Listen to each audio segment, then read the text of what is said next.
Халықаралық автомобиль жолының 25 км бөлігін цемент-бетон жолға айландыру жұмыстары алып барылмақта. Нөбетте хабарымыз әйне сорынан таярланған.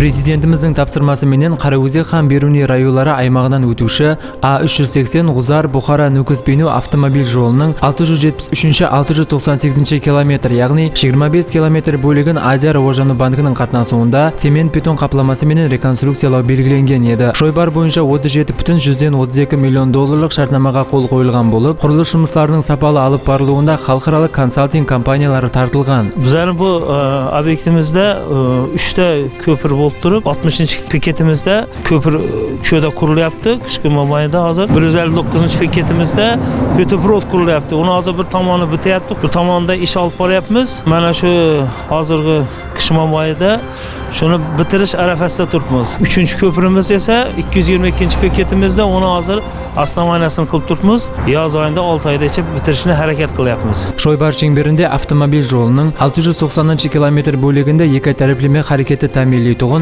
жол өткелінің құрылысы алып барылмақта. Бүгінгі күнде құрылыс жұмыстарының дәслепкі басқышы сыпатында әр бірінің ұзынлығы 48 метрді, ені болса 9 метрді құрайтұғын жол өткізгішінің бір жөнелісі бойынша жұмыстар әмелге асырылмақта.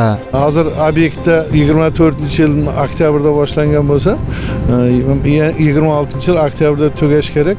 Hazırki halatga yolumuzun bir tamanı paşti tayyar, 25 kilometr yo'ldan hozir 24 kilometr joyda beton ishlari yotqizilgan.